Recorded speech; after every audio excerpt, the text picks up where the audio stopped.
तर महायुतीचे पुढचे मुख्यमंत्री एकनाथ शिंदेच व्हावेत असं शिवसैनिकाचं स्वप्न असल्याचं मत शिवसेनेच्या प्रवक्त्या शीतल म्हात्रे यांनी मांडलंय। तसंच त्यांनी सुषमा अंधारी यांच्यावरही जोरदार हल्लाबोल केलाय।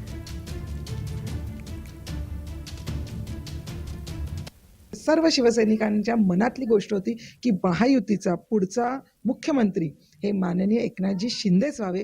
यासाठी आत्ताचं जे निवडणुकीचं वर्ष आहे यामध्ये आमदारकी असू दे, खासदारकीचं इलेक्शन असू दे किंवा महानगरपालिका असू दे, या सगळ्यामध्ये महायुती म्हणून आम्ही एकत्र लढणार आहोत आणि शिवसेनेच्या जास्तीत जास्त जागा कामाच्या बळावर कशा निवडून येतील या संदर्भातलं हे मार्गदर्शन शिबिर होतं।